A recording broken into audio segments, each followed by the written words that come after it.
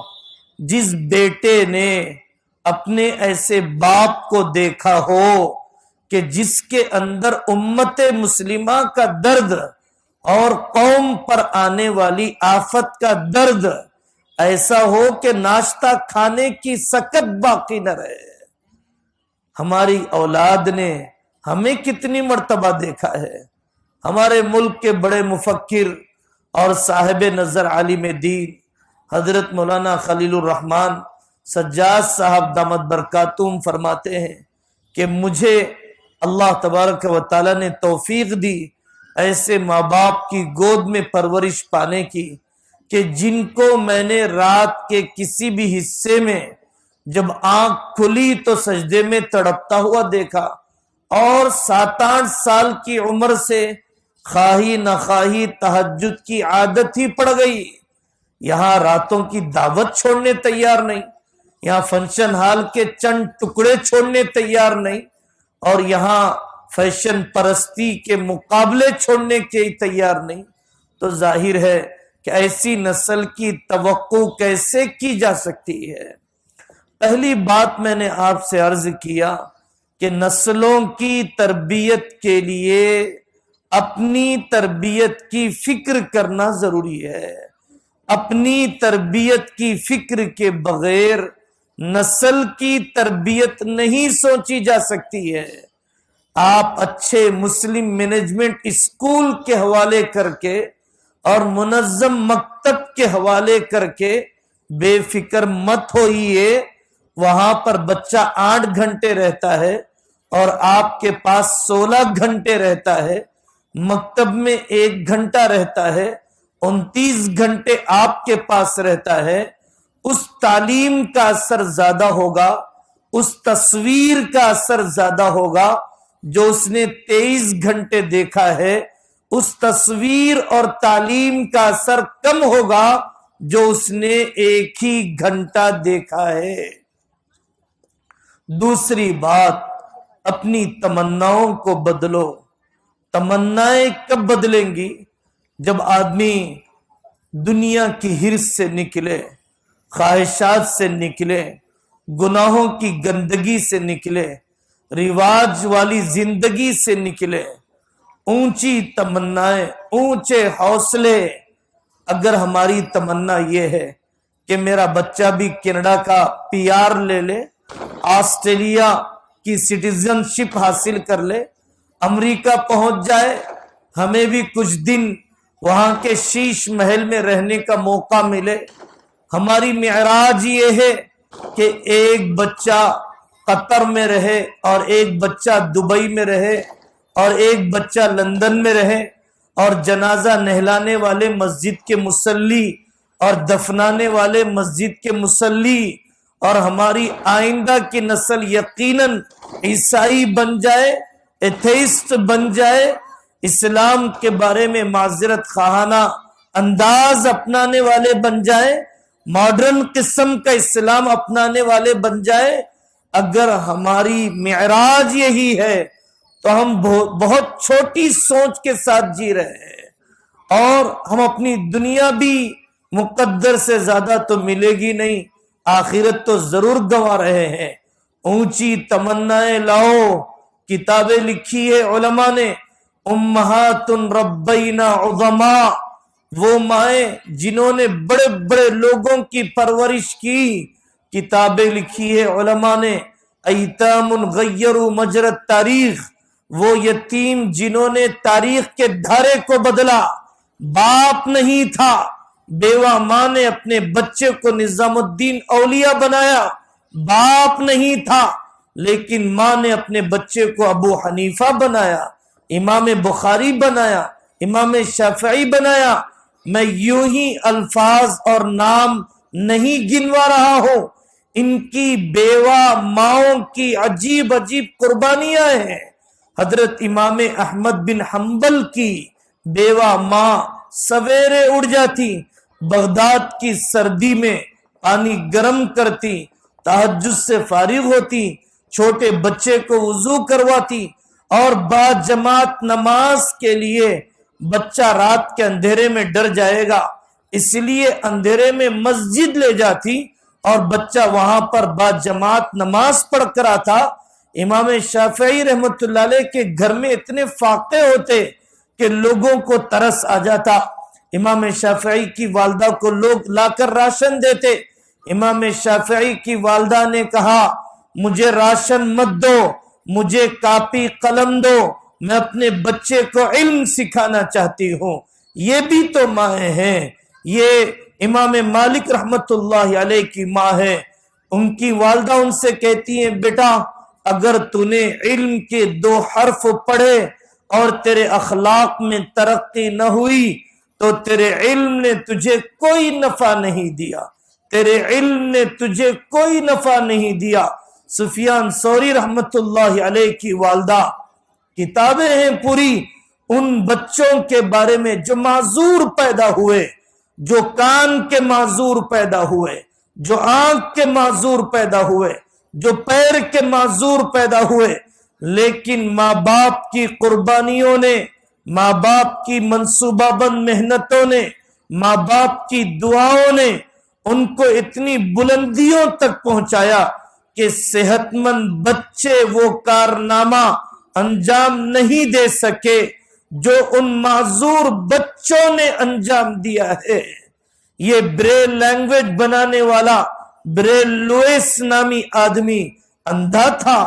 لیکن اس نے اندھوں کو پڑھنے والی زبان بنا کر دے دی، اندھوں کو پڑھی جانے والی تحریر اور رائٹنگ اسٹائل بنا کر دے دیا۔ یہ علی میاں ندوی رحمت اللہ علیہ کے گھر کے سامنے پوسٹ مین کھڑا ہوا ہے، سیرت رحمت للعالمین لے کر آیا۔ حضرت علی میاں ندوی رحمت اللہ علیہ کی والدہ کے پاس اتنے پیسے نہیں تھے، آج شادی کی شاپنگ کے لیے پیسے ہیں، مکتب کے 100 روپے دیتے ہوئے بھکاری بن جاتے ہیں۔ ہم فنکشن ہالوں میں شہر کے دوسرے کونے میں جانے کے لیے آٹو کے کرائے ہیں، اولا اوبر کے کرائے ہیں، فیس دیتے ہوئے ہم اسکولوں میں بھی جاتے ہیں، اسکولوں کے مینجمنٹ کے ساتھ بھی ہم بیٹھتے ہیں، ہمیں بتایا جاتا ہے سال سال کو اسکول بدلا گیا، کورونا میں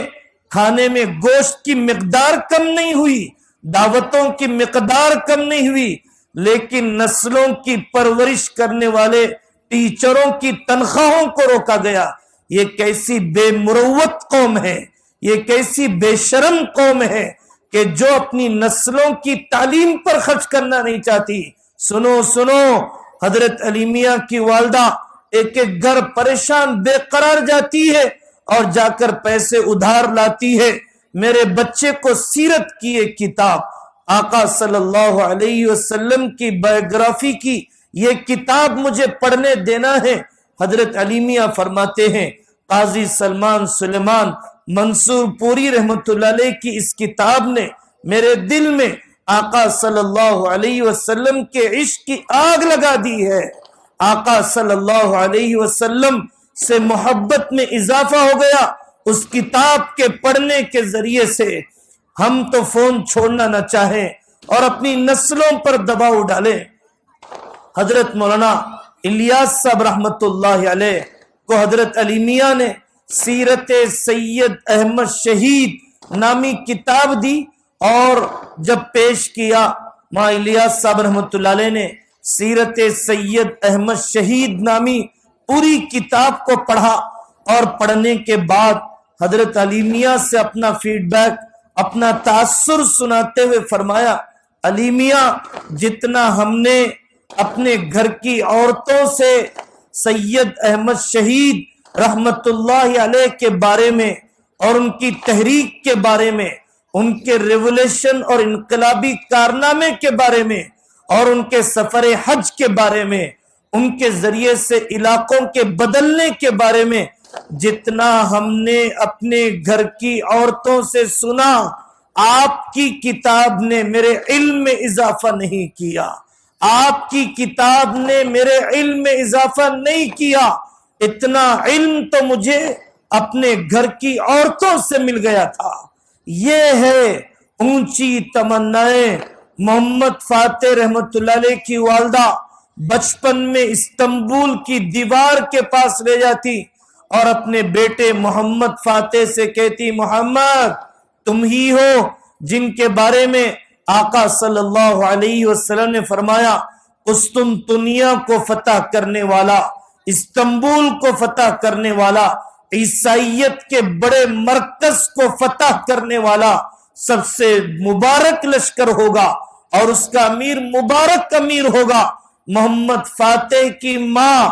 بچپن سے گول دیتی ہے، ایک ٹارگٹ دیتی ہے، ایک نشانہ دیتی ہے، جینا تجھے اس پر ہے،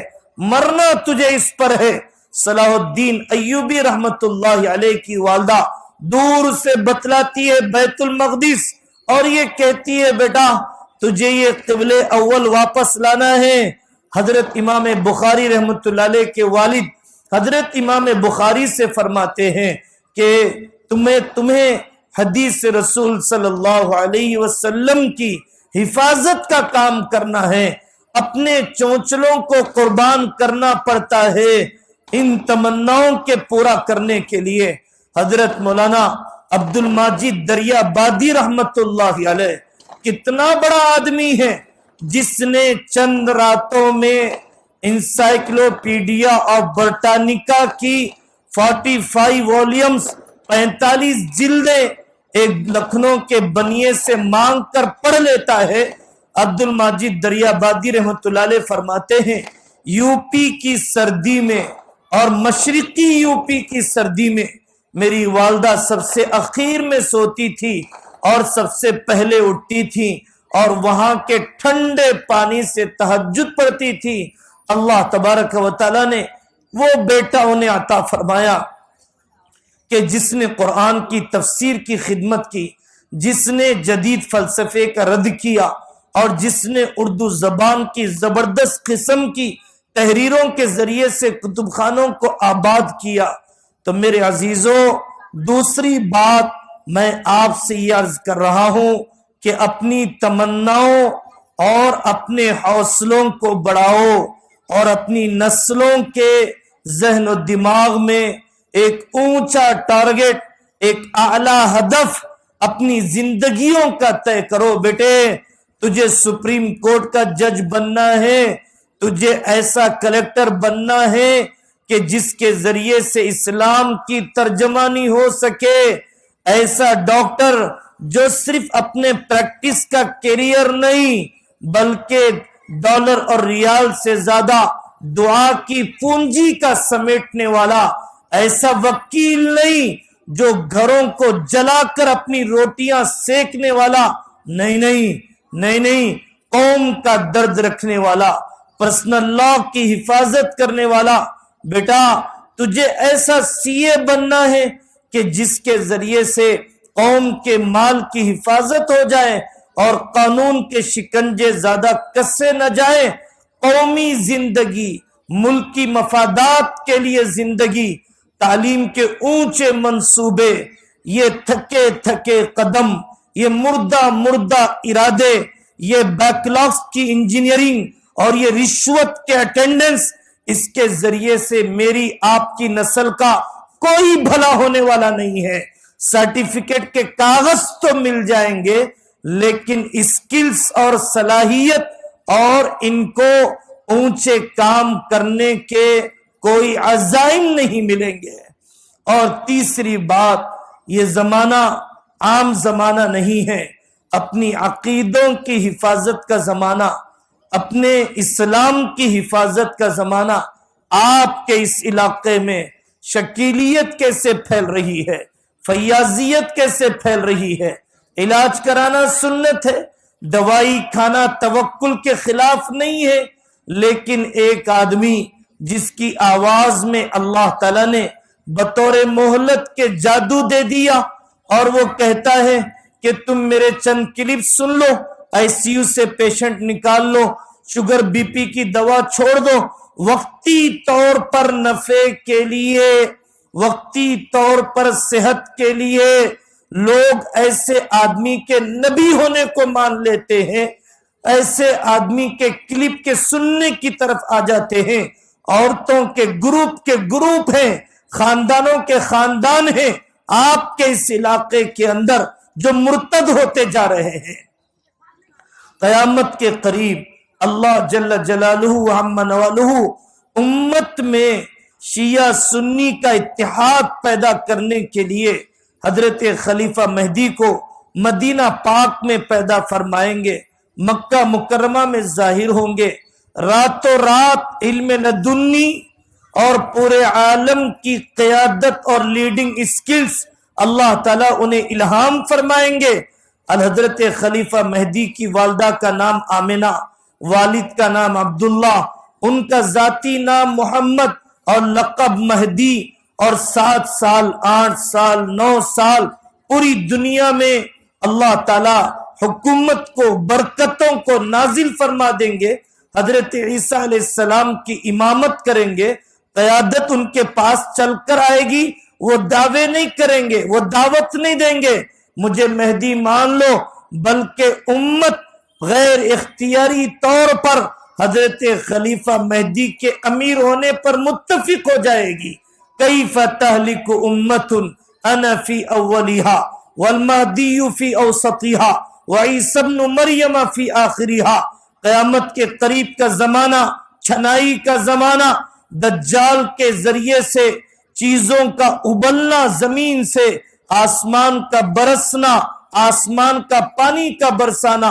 مردوں کا زندہ ہوتے ہوئے نظر آنا 40 دن کے لیے ہوگا،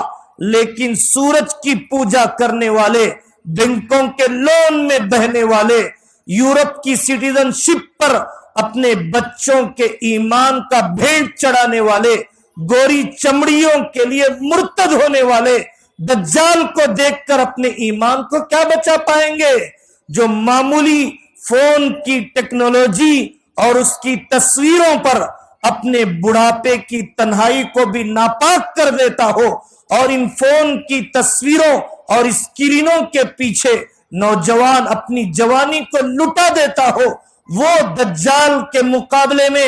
اپنے ایمان کو کیسے بچا پائیں گے جب دجال کے ماننے والے سب سے زیادہ یہودی اور سب سے زیادہ عورتیں ہوں گی؟ اس لیے میرے عزیزوں بہت ٹٹولنے کی ضرورت ہے۔ ہمارے ملک میں، ہمارے اسٹیٹ میں بھی نیو ایجوکیشن پالیسی اپلائی ہو چکی ہے۔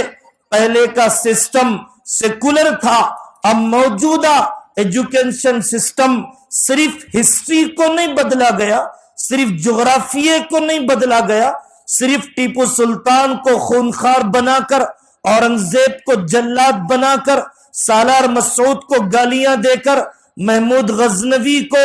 کوئی حجاج بن یوسف ثابت کر کے نہیں چھوڑا گیا، صرف مغلیہ سلطنت کو حذف نہیں کیا گیا، آپ کو آپ کے بڑوں سے صرف کاٹا نہیں گیا، بلکہ سائنس کے سبجیکٹ میں بھی، میتھمیٹکس کے سبجیکٹ میں بھی ایسے مشرکانہ نظریات کو داخل کر دیا گیا کہ بچہ کھانے سے پہلے اشلوک پڑھتا ہے، بچہ کھانے سے پہلے گیتا کے منتر پڑھتا ہے۔ ہمارا کسی مذہب سے جھگڑا نہیں، ہم کسی مذہب کے خدا کو برا بھلا نہیں کہتے، لیکن اپنے مذہب کی حفاظت، اپنی نسل کی حفاظت یہ اسکولوں کے چلانے والے، یہ اسکولوں کے پڑھانے والے، یہ ٹیوشن سینٹر لے کر چلنے والے، یہ کالجوں کے چلانے والے، کیا انہیں بیٹیوں کا ارتداد نظر نہیں آتا؟ کیا انہیں پتا نہیں ففتھ کے بعد میں کوئی جذباتی بات نہیں کر رہا ہوں، میں کوئی جذباتی بات نہیں کر رہا ہوں، آپ کو ایجوکیشن کے نقصانات، کو ایجوکیشن سسٹم کی تباہ کاریاں یورپ میں جو ہوئی ہے، یورپ کے سائنٹسٹ ہم اس کو امام سمجھتے ہیں نا، آپ کو ایجوکیشن کی بربادیاں، 13 سال کی بیٹی آپ کے حیدرآباد میں حاملہ بنتی ہے، 14 سال کی بچیاں اسکولوں کے اڑوس پڑوس کے دواخانے میں ابارشن کرانے کے لیے جاتی ہیں۔ یہ وہ حقیقتیں ہیں، ہم اندھے نہیں بن سکتے ہیں، یہ وہ سچائیاں ہیں جس کو ہم چھپا نہیں سکتے ہیں۔ اگر مسلمان قوم واقعی سنجیدہ ہے اپنی بچیوں کے ارتداد کو روکنے کے لیے، اپنے بچوں کی جوانیوں اور کو بیدار رکھنے کے لیے، انہیں 5th کے بعد کو ایجوکیشن سسٹم ختم کرنا پڑے گا، انہیں اپنے سکولز کھولنے پڑیں گے۔ ٹیچروں کے ذریعے سے پیسے کموانے سے زیادہ یہ لعنت ہے اس کمائی پر، منحوس ہے وہ کمائی کہ جس میں آپ نسل کا ایمان غارت کر کے اپنے جیب گرم کرنے کے غم کو لے کے آپ جیتے ہو۔ آپ کون سی کمائی کر رہے ہیں؟ اپنے ٹیچرز میں، اپنے اسٹاف میں وہ شعور حالات کے بارے میں اور ملک کے اندر بدلنے والی پالیسیوں کے بارے میں اور بکھرنے والے خاندان کے بارے میں جو چیلنجز ہے، اگر پڑھانے والیاں اور پڑھانے والے اور ایڈمنسٹریشن کے اندر وہ جرأت، وہ بلند حوصلگی، وہ سچی معلومات اور اسی طریقے سے حکمت اور دانش مندی اگر اپنی نسل میں ہم نہیں پیدا کر سکے تو آئندہ کی نسل خوف کے سائے میں جیے گی، ڈر کی سائے میں جیے گی اور ذہنی غلام بن جائے گی، اور ذہنی غلام بن جائے گی۔ لاؤ وہ انقلاب جو طیب اردوغان صاحب نے اور ان کے استاد نجم الدین اربکان نے، ان کے استاد عدنان مندریس نے آج سے 70 سال پہلے ترکی میں انقلاب کو بپا کیا۔ ذہنی غلامی سے نکلو، جیسے قطر ذہنی غلامی سے نکلا۔ 28 دن کے لیے ملک اپنا مذہب نہیں بدلے گا، 28 دن کے لیے یہاں ننگے کپڑے والی عورتیں نہیں، شراب کا قطرہ نہیں، یہاں کوئی میلی نگاہ نہیں، یہاں کھیل کی شروعات کسی گانے بجانے سے نہیں، اور عالمی سطح کے مسائل میں حق بات کہی جائے گی۔ ہم دوسروں کے ملکوں میں مداخلت نہیں کرتے، ہم اپنے ملک میں بھی کسی کی مداخلت کو نہیں چاہتے۔ جو قوم اپنے اسلام میں عزت تلاش کرتی ہے، جو قوم اپنے مذہب کی تہذیب پر جینا مرنا چاہتی ہے، وہی قوم اس زمین پر باقی رہتی ہے۔ اسی قوم کا وجود دنیا کی دوسری قومیں مانتی ہیں، اور جو قوم نقال بن جائے، دوسروں کے کپڑے، دوسروں کے بال، دوسروں کا اکنامک سسٹم، دوسروں کا پولیٹیکل سسٹم، دوسروں کے کھانے کا انداز، دوسروں کے فنکشن کا انداز، ذہنی غلامی رکھنے والی قوم سے کوئی جنگ کرنے کی ضرورت نہیں ہے۔ ذہنی غلام بن چکی قوم کو کسی میدان میں ہرانے کی ضرورت نہیں ہے، وہ پہلے ہی شکست کھا چکی ہے۔ ہمیں ایک ہی جملہ لے جانا ہے جو حضرت عمر رضی اللہ عنہ نے بیت المقدس میں داخل ہوتے ہوئے فرمایا، نحن قوم اعزنا اللہ بالاسلام فمہما نطلب العزت بغیر ما اعزنا اللہ بھی اذلنا اللہ۔ اللہ تعالیٰ نے ہمیں اسلام سے عزت دی ہے۔ میرے استاد کہتے ہیں اپنے گھروں میں لکھ کر لگاؤ، اپنی بچیوں کو سناؤ، اپنے بچوں کو بتاؤ، ہم وہ قوم ہیں جنہیں اللہ نے اسلام سے عزت دی ہے۔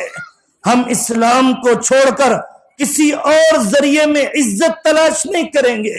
اگر ہم نے اسلام کو چھوڑا اور دوسری چیزوں میں عزتوں کو تلاش کیا، ہمیں عزتیں نہیں ملیں گی۔ آخری بات اللہ سے توفیق مانگو، اللہ سے توفیق مانگو، اللہ سے توفیق مانگو۔ انبار پڑے ہوئے چپلوں کے، خزانے پڑے ہوئے کپڑوں کے، زیوروں کے بدلنے پر ہزاروں روپیہ لگ گیا، ایک مکتب کے قائم کرنے پر پیسے کیوں قبول نہیں ہوئے؟ فنکشن ہال کے 1.5 لاکھ کی فیس پر، اجرت پر 1.5 لاکھ ایک رات پر لگ گئے، لیکن کسی گاؤں کے ایمان کے بچانے پر میرا مال کیوں قبول نہیں ہوا؟ قسمتیں چاہیے بے حیا بیٹیوں کے خواہشات کے پورا کرنے، بازاری کھانے پر میرا پیسہ لگ گیا، کبھی عثمانیہ دواخانے میں پانی تقسیم کرنے پر کیوں نہ لگا، کبھی نیلوفر میں پھل فروٹ تقسیم کرنے پر کیوں نہ لگا۔ قسمتیں مانگو، یہ چھوٹے بچوں کی مقبول دعاؤں کی مجلس میں اللہ سے قسمت مانگو کہ اللہ میرے مال کو اپنے کام کے لیے قبول کرے۔ یہ آنسو اپنے ساس کے دکھڑوں میں برباد، یہ آنسو اپنی بہو کے شکووں میں برباد، یہ آنسو بی پی شوگر کے غم میں برباد، یہ آنسو بینکوں کے لون کے دبنے میں برباد، یہ آنسو اللہ کی محبت میں کب نکلیں گے؟ یہ آنسو غزہ کے مسلمانوں پر کب نکلیں گے؟ یہ آنسو افریقہ کے فقر و فاقے پر کب نکلیں گے؟ یہ آنسو تہجد کی راتوں میں کب نکلیں گے؟ قسمتیں چاہیے۔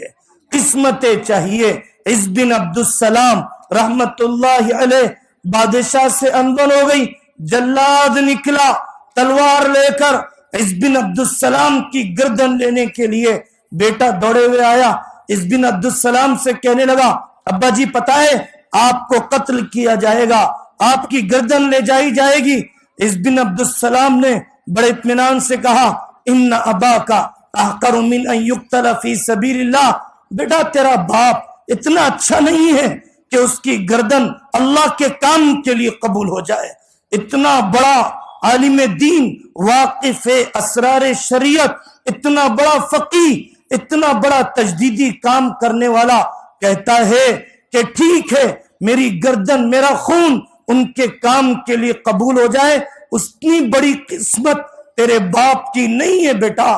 ہم کس کھیت کی مولی ہیں، ہم کس درجے کے ہیں؟ تو میرے دوستو، میری دینی ماں بہنوں، اصل ہماری ضرورت یہی ہے کہ اپنی نسلوں کے ایمان کی حفاظت اور اس کی حفاظت کے لیے دعوت و تبلیغ کی محنتیں، مکاتب کا قیام، کو ایجوکیشن فری سکولز اور ایسے ٹیوشن سینٹرز، ایسے ایوننگ کلاسز کہ جس میں اس نیو ایجوکیشن پالیسی کے زہریلے اثرات کے بارے میں کم سے کم برین واش کیا جائے اور اپنی نسلوں کا ذہن مومنانہ باقی رہنے دیا جائے، مشرکانہ بننے نہ دیا جائے۔ تعلیم بدلنے سے دل بدل جائیں گے، تعلیم بدلنے سے نسل بدل جائے گی۔ یہ تعلیم آئندہ کے 6-7 سال میں پوری نسل کو بدل دے گی اگر ہم نے احتیاطی تدبیریں نہیں کی۔